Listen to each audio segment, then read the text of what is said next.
I knew that I wanted to play college football throughout my high school years and wanted to go to the place that I would play most.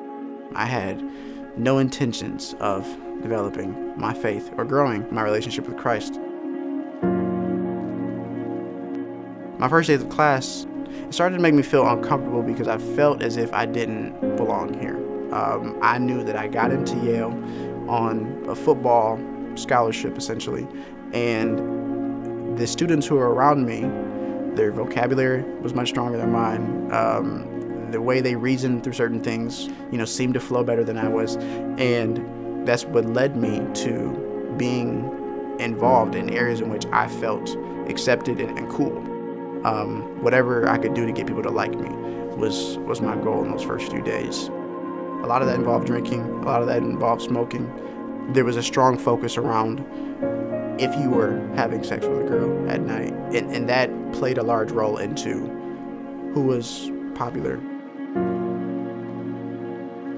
The idea of the difference between right and wrong, I a lot of times dismissed, for the sake of my happiness in those first couple of days. What caused me to feel empty, what caused me to feel weak, was that those things that I was seeking after were harmful and were destructive to, my experience, and also were destroying some of the relationships that I valued. After I had realized that changes needed to be made in my life, one of the basketball players said, "Hey man, I would love for you to come out to Yale Faith in Action, Rooted, our weekly lecture series." And I said, okay. The first powerful encounter that I had with Yale Faith in Action was during our winter retreat. I decided to seek to find my identity in my relationship with Christ that I have been struggling with over the past couple of weeks. What made me feel comfortable within a Christian community were the small group activities. The worship, talking about areas in which we're struggling, talking about areas in which we can better seek God's presence.